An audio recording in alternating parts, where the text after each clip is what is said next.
What's up, guys? Dave Palmer, the Leo King.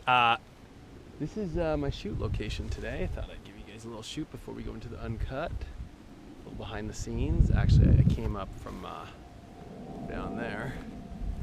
But nobody's out here. It's just me. Thought I'd get a little nature time in.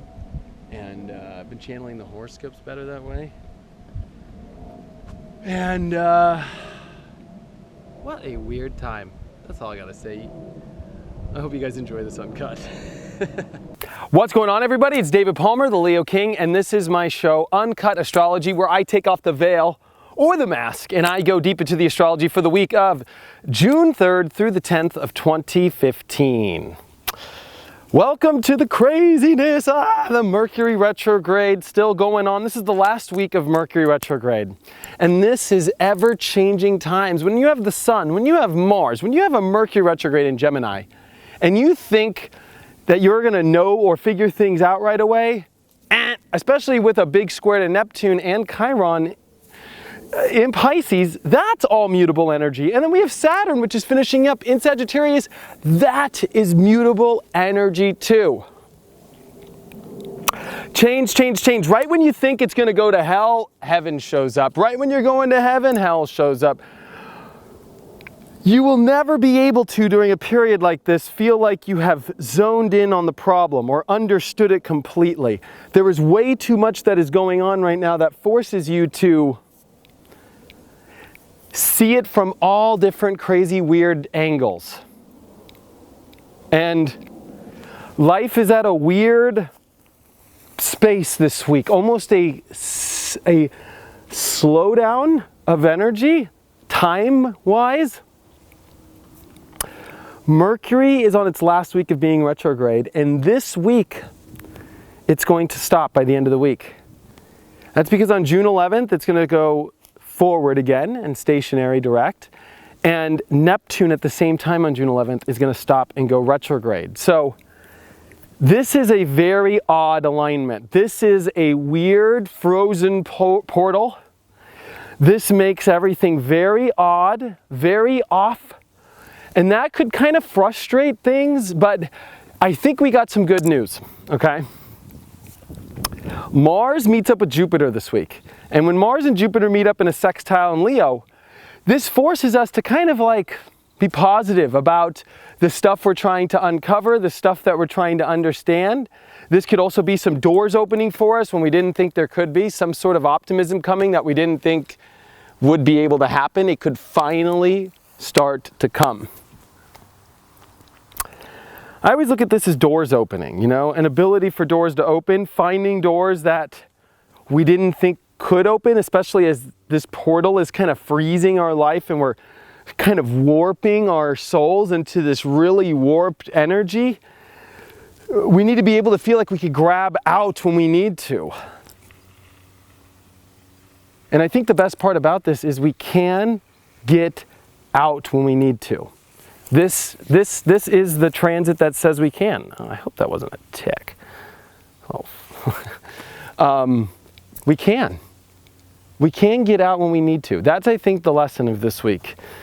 Right when the warp gets crazy, it is about your beliefs and it is about, you know, trying to open a door you haven't opened before. Jupiter is all about expanding in places you don't know yet or you want to know.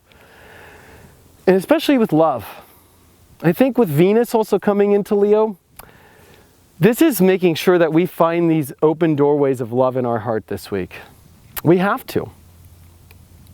We have to start to remember why we're special. Venus in Leo is all about the best of the best and the best only and the highest, brightest light or I don't want it. Pretty, pretty, pretty or none at all. You know, I know, I'm a Leo with Venus in Leo. It could sometimes be the vanity planet in sign. You know, it's like, no, the princess isn't pretty enough. Not gonna work for me, you know, and trust me, I know. Venus in Leo is picky. It only wants the top, the best, the most beautiful, period. The one that it goes on with your own heart. But that's because Leo is all about, I only want to shine in the same light that I shine vibrational in myself. It's almost like the light needs to match the light. And in our life now, I think we're going to come into, or in our lives, I think that we're about to come into the light meeting the light in our lives, weeding out what's not the light, weeding out what doesn't vibrate with our light anymore. And as this is a weird week of warping, and even though Mars has some doors to open, there's some kind of like scary doors, I think, that Mars square Chiron kind of is, oh no, what, can I open this door?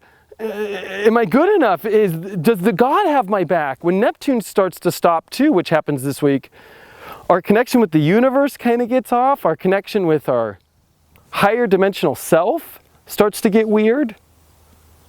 And so this could kind of trip you out a little bit, I'll be honest.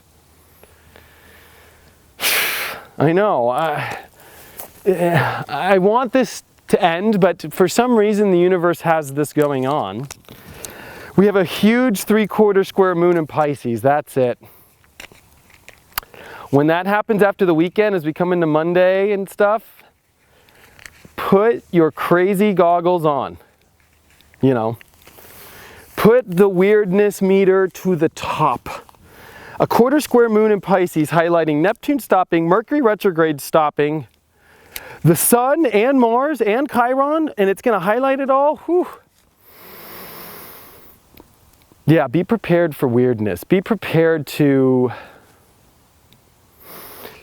be lost. Wherever this thing is spitting us out is going to be amazing, but it might not feel that way. It might not feel that way. Venus is trining over to Saturn this week, and there is some sort of stability about love and relationships, and we find that through others. Others are our way out right now. Finding relationships that we can love and be with are our way out. Remembering how special we are, but we are going into a weird trip. And I'm sure that you can feel it. It's very weird. So it's not easy. You're going to have to probably meditate more than you ever have. I think you've already tried to figure that out the last 2 weeks, probably, I guarantee you. But now is like, you know, that final week of doing that, you know? So, this energy kind of like knocks out the consciousness into all over the place, just like I just did. I literally zoned out because it's such a zone out energy. I'm out in nature right now because I just feel like it's the only place that even makes sense anymore, you know?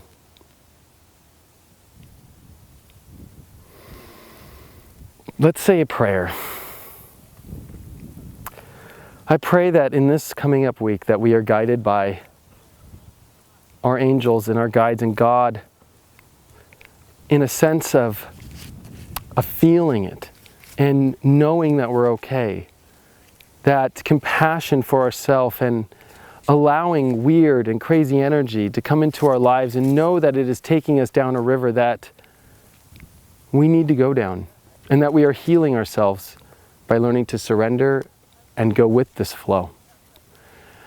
I ask that God brings us love and brings us companions and brings us people into our life that can help us grow this week and get us through the warping and know that these people and the stability we have is in the love that we have for ourselves and others.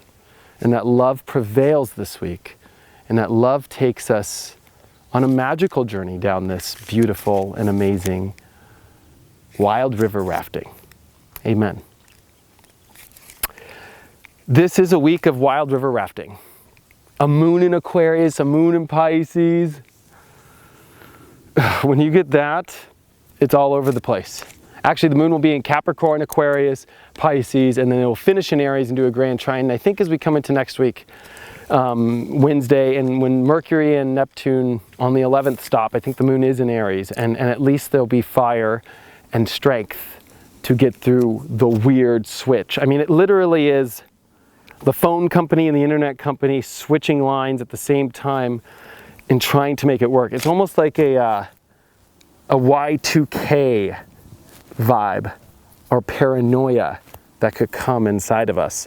Is the clock going to turn? Are we going to be okay? This definitely is a sense of kind of like paranoia, you know, that we don't understand where it's coming from. Where is the paranoia coming from? I don't know. It's just like, I'm just paranoid for some reason, you know, because Neptune is paranoia. The moon is paranoia in Pisces sometimes. It can be very sweet. But I think that we are definitely going into kind of a very odd place. And I don't need to say danger Will Robinson, you know, because this is definitely not something to be scared of. It's just unknown. The feelings come from the unknown. And when you have feelings come from the unknown, it could be like the scariest, you know. I like it here. I'm actually on private property, but nobody's out here.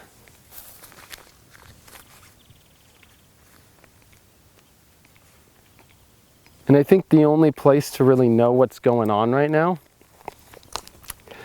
is seclusion. Neptune and Pisces want seclusion times. That when you get caught up in the world and you need to be at work and you need to do this and then you're going on vacation and then everybody needs this out of you in your life and blah, blah, blah, blah. This is where you go, whoa, whoa, whoa, whoa. I do not need this in my life right now. I need to stop, I need to chill, and I need to take a break. I need to seclude myself, I need to meditate. So, you know what, I've been just laying in bed for hours at a time, just like, okay, I'm not feeling good. I'm gonna go lay in bed and just sit there and I'm not gonna do jack crap. I got one of those new adjustable beds, put it up, put some Netflix on. I wrote a cool article, check it out. It's about Saturn coming back into Scorpio, which we're gonna talk about in next week's horoscope very intensely. But I did write a 2,500 page blog. It is on my Facebook, check it out. And I'll put the link below here on YouTube. Hard to breathe too. This energy is hard to breathe in. So, that was sexy, huh? Check out my website, leoking.lookstack.com, because this is where you can get my daily horoscopes, my daily video, my sun sign horoscopes, and my daily tarot and relationship, and it's all with push notifications that come on your cell phone and tell you what's going on in the astrology. Thank you guys for all your support, $5.99 a month, that's it, and you get access to my horoscopes every day. I'm with you every day. But thank you for the support on this, on everything. Oh, and my documentary is live. Check it out about my whole tour, and it's behind the scenes on how I do this and the life that I live to give you this every week and every day, actually. It's on my YouTube. It's like the top video. So thank you so much. I appreciate you from the bottom of my heart, and I will see you on the next Uncut.